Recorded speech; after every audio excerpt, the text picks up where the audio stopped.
بسم اللہ الرحمن الرحیم۔ ناظرین السلام علیکم، آپ دیکھ رہے ہیں صابر شاکر کو یوٹیوب چینل پہ۔ آج ہے جناب 4 نومبر سال 2020 اور دن ہے آج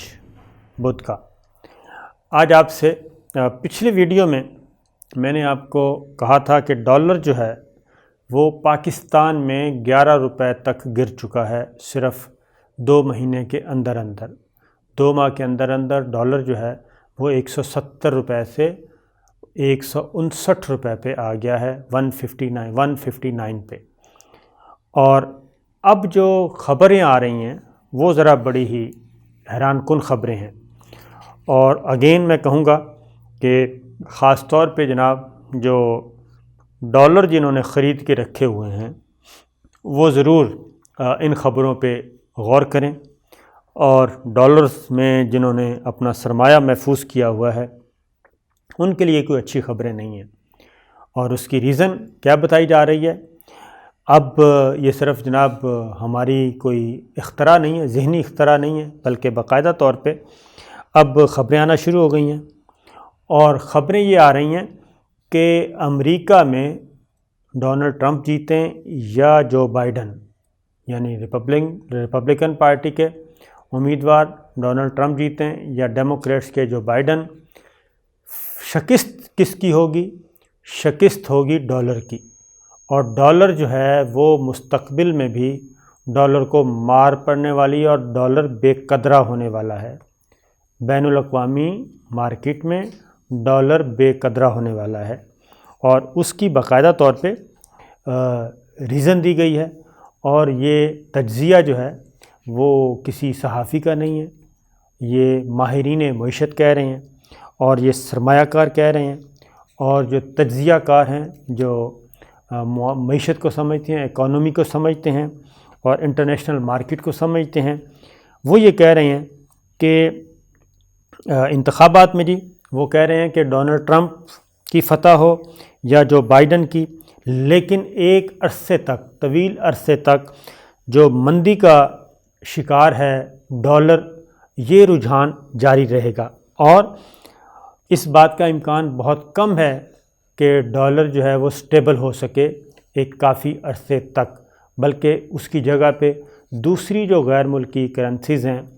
وہ سٹیبل رہیں گی، بلکہ وہ اوپر جائیں گی اور ڈالر نیچے ہوگا۔ اس کی ریزن کیا بتائی جا رہی ہے؟ اس کی ریزن یہ بتا رہے ہیں یہ رائٹرز کی اسٹوری ہے، اور اس میں انہوں نے کہا ہے کہ مارچ میں جو ڈالر ہے وہ بلند ترین سطح پر تھا، لیکن اس وقت جو یہ ڈالر ہے مذکورہ اشاریے سے 9 پوائنٹس نیچے ہے، اور خدشہ یہ ظاہر کیا جا رہا ہے کہ یہ 2017 کی طرح اپنی بدترین سطح تک دوبارہ پہنچ جائے گا، اور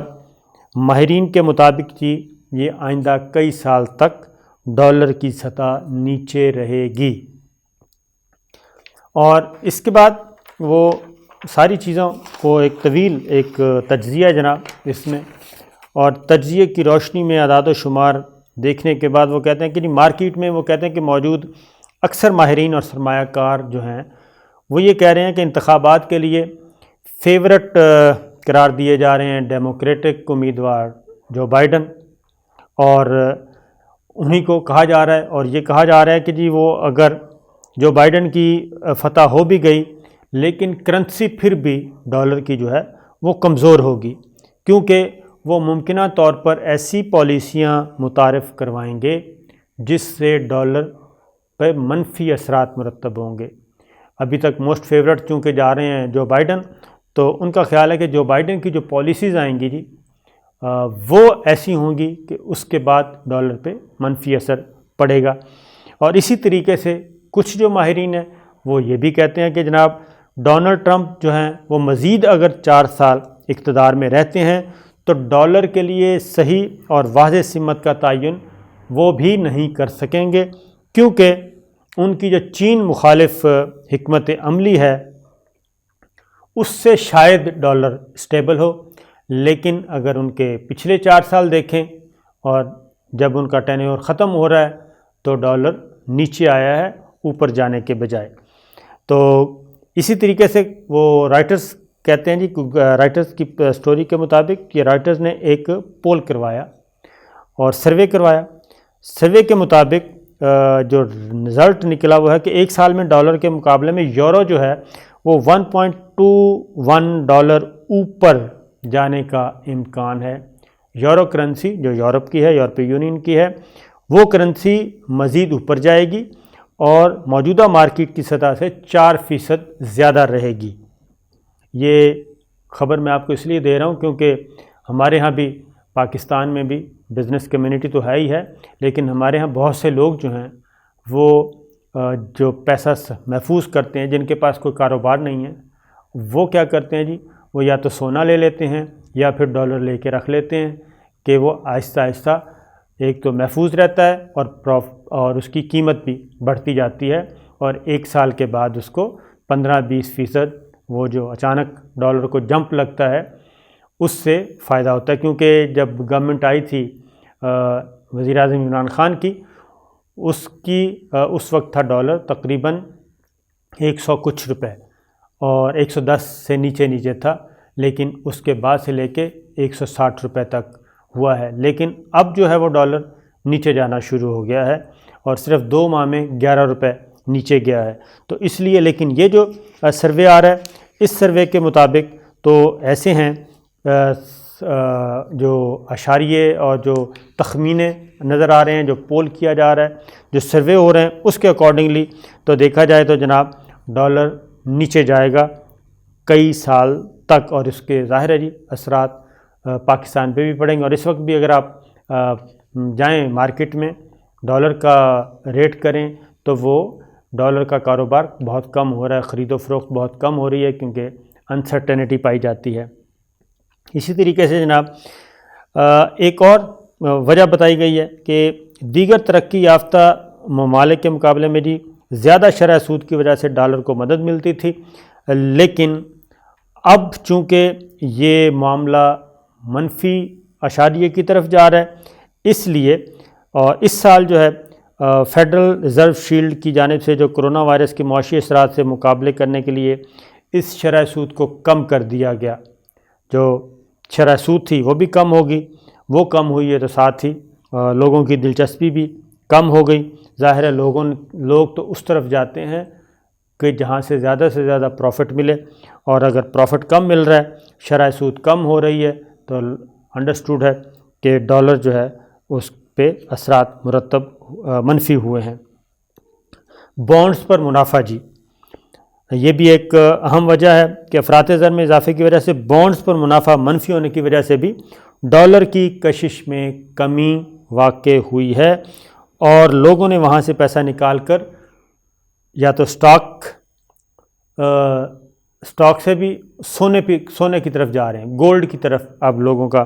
رجحان بڑھ رہا ہے، اور وہاں پہ سرمایہ کاری لوگ زیادہ کر رہے ہیں، اور یہ معاملہ مسلسل جو ہے ڈکلائن کی طرف جا رہا ہے. اور ذخائر کی صورتحال کے بارے میں بھی اسی طریقے سے ہے، اور مختصر اور مستقبل کی منڈیوں پر جو لگائی جا رہی ہے شرط ڈالر کی گرتی ہوئی قیمت پر،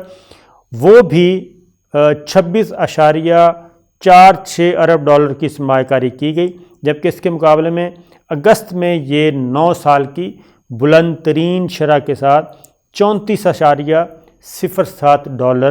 تھی، یعنی کہ 26 ڈالر تک آ گئی ہے، جبکہ یہ 34 ڈالر پہ تھی. اس سے آپ خود اندازہ کر لیں کہ وہاں پہ بھی یہ جو ہے وہاں پہ بھی ایک کمی کا رجحان پایا جا رہا ہے. تو یہ ہے جناب. اور پھر ہے کہ ٹرمپ اگر اپنے پورے دور اقتدار میں جی ڈالر کے سخت ناقد رہے ہیں. اب اگلی بات یہ ہے کہ ٹرمپ جو خود ہیں وہ بھی کہتے ہیں کہ ڈالر کو اتنا اسٹرانگ نہیں کرنا چاہیے، کیونکہ ان کے خیال میں اس اقدام سے کچھ قوموں کو، ملکوں کو تجارت میں ناجائز حد تک مسابقتی فائدہ ہوتا ہے، جو کہ نہیں ہونا چاہیے. تو یہ ایک دلچسپ بات ہے، کیونکہ عام طور پہ تو یہی سمجھا جاتا ہے کہ جی کوئی صورت ہی نہیں ہے کہ ڈالر جو ہے وہ کبھی گرے گا، لیکن یہاں پہ جو بات کی جا رہی ہے وہ تو بالکل اس کے الٹ کی جا رہی ہے۔ اور یہ جو بین الاقوامی ماہرین ہیں، معیشت کو سمجھنے والے، اسٹاک ایکسچینج کو سمجھنے والے، یہ وہ باتیں کر رہے ہیں، کاروباری طبقے کے لوگ کر رہے ہیں، اور باقاعدہ یہ چیزیں ایک اعداد و شمار کے بعد، سروے کے بعد، پول کے بعد سامنے آ رہی ہیں۔ اب ایک اور چیز بھی ہے، اب آگے آپ کو بتا دیں، کیونکہ امریکہ میں انتخابات جناب پولنگ تقریباً مکمل ہونے کو ہے، اور اس میں 10 کروڑ، اس مرتبہ یہ ہوا ہے جناب کہ 10 کروڑ ووٹ تو آئے ہیں پوسٹل کے ذریعے۔ کرونا کی وجہ سے یہ لوگوں نے گھروں میں بیٹھ کے اپنا ووٹ بائی ڈاک بھیجا ہے، بائی پوسٹ بھیجا ہے، اور 10 کروڑ ووٹ جو ہے وہ کاسٹ ہوا ہے اس طریقے سے۔ اور باقی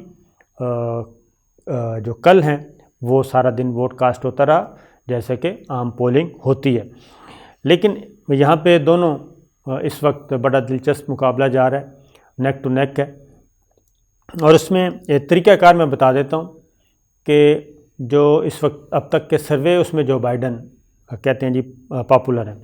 لیکن پاکستان کی طرح امریکہ میں بھی جو صدارتی الیکشن ہے، یہاں پہ بھی وزیر اعظم کا انتخاب جو ہے وہ براہ راست نہیں ہوتا، بلکہ پہلے MNAs آتے ہیں اور وہ چناؤ کرتے ہیں قومی اسمبلی میں، اور اسی طریقے سے پریزیڈنٹ کا الیکشن بھی امریکہ میں وہ بھی براہ راست نہیں ہوتا، بلکہ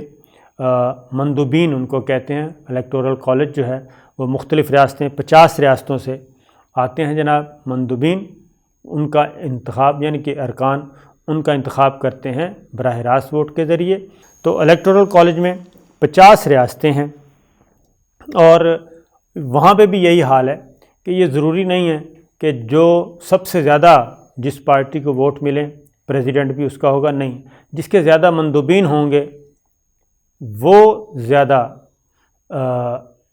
اس کے ووٹ زیادہ گنے جائیں گے۔ یعنی یہ آپ کو یاد ہوگا کہ پاکستان میں بھی جو ہے ایک پارٹی ووٹ زیادہ لے لیتی ہے، اس کی سیٹیں کم ہوتی ہیں، تو لیکن اس کا ووٹ جو زیادہ ہے وہ نہیں کاؤنٹ ہوتا، بلکہ قومی اسمبلی میں جو نشستیں اس کی زیادہ وہ کاؤنٹ ہوتی ہیں۔ تو یہ پاکستان میں بھی ہوتا رہا ہے، اور یہ امریکہ میں بھی ہو جاتا ہے۔ لاسٹ ایئر کہہ رہا ہوں، جو لاسٹ الیکشن ہوئے تھے 2016 میں، اس میں بھی جو ڈیموکریٹ کی ہیلری کلنٹن تھی، اس کو 30 لاکھ ووٹ جو ہیں کلنٹن سے جو کیا کہنا چاہیے پریزیڈنٹ ٹرمپ کو، ہیلری کلنٹن سے 30 لاکھ ووٹ کم ملے تھے، لیکن اس کے باوجود چونکہ مندوبین کی تعداد، ارکان کی زیادہ تعداد جیتی تھی ڈونلڈ ٹرمپ کی، لہذا ڈونلڈ ٹرمپ جو ہیں وہ صدر بن گئے تھے۔ اور یہ امریکہ کی تاریخ میں جی 5 مرتبہ ایسا ہو چکا ہے کہ جو اکثریتی پاپولر پارٹی جو ہے وہ ووٹ لینے میں سب سے زیادہ تھی، لیکن ان کا امیدوار پریزیڈنٹ نہیں بن سکا، کیونکہ ان کے جو مندوبین تھے ان کی تعداد کم تھی، ان کے ووٹ کم تھے، یعنی کہ مندوبین کی تعداد کم تھی، پاپولر ووٹ ان کے پاس زیادہ تھا۔ یہ 1824 کے الیکشن میں بھی یہ ہوا، اور 1824 کے الیکشن میں ڈیموکریٹ ریپبلکن کے 3 دیگر امیدوار تھے جی۔ تو اسی طریقے سے 1876 کے الیکشن میں بھی یہی ہوا، پاپولر ووٹ ایک طرف، لیکن الیکٹورل جو کالج تھا اس میں ووٹ جو ہے دوسرے نمبر والے بندے کے زیادہ تھے، دوسرے نمبر کے رہنے والی پارٹی کے زیادہ تھے۔ 1888 میں بھی یہی ہوا، اور اس میں بھی ریپبلکن پارٹی کے امیدوار بینجمن تھے جی، ان کے 90,000 ووٹ زیادہ لیے تھے، لیکن وہ الیکٹورل کالج میں 65 ووٹوں سے شکست کھا گئے۔ یہ ہوا پھر سال 2000 میں، یہ کل کی بات ہے، جارج ڈبلیو بش، ان کے ساتھ بھی یہی ہوا تھا۔ 5 لاکھ ووٹ جو ڈیموکریٹ امیدوار ایل گور سے 5 لاکھ ووٹ اس کے کم تھے جی جارج ڈبلیو بش کے، لیکن الیکٹورل کالج میں جارج ڈبلیو بش آگے تھے۔ اور ڈونلڈ ٹرمپ کے ساتھ بھی پچھلے الیکشن میں بھی یہی ہوا تھا کہ الیکٹورل کالج میں ریپبلکن امیدوار ڈونلڈ ٹرمپ نے انتخابات میں الیکٹورل کالج میں 304 مندوبین کی حمایت حاصل کی، جبکہ ان کے حریف ڈیموکریٹک پارٹی کی امیدوار ہیلری کلنٹن کو 227 ڈیلیگیٹ کی حمایت حاصل ہوئی تھی، جبکہ ہیلری کلنٹن کو ڈونلڈ ٹرمپ کے مقابلے میں 29 لاکھ کے لگ بھگ ووٹ زیادہ ملے تھے۔ تو یہ دلچسپ چیز ہے جی۔ تو یہ ہر جگہ ہوتا ہے اور یہ دھاندلی کا شور بھی ہر جگہ مچایا جاتا ہے، اور کبھی کبھی عدالتیں بھی آ جاتی ہیں۔ تو جارج ڈبلیو بش کے حق میں بھی عدالت نے اس وقت فیصلہ دیا تھا، اور پریزیڈنٹ ڈونلڈ ٹرمپ کا تو آپ کو معلوم ہی ہے، اور اس بار بھی اس بات کا خدشہ موجود ہے امریکہ کے انتخابات میں کہ کوئی مڈ بھیڑ نہ ہو جائے، کیونکہ ڈونلڈ ٹرمپ جو ہیں وہ کافی اگریسو نظر آ رہے ہیں۔ اجازت دیجیے، اللہ حافظ۔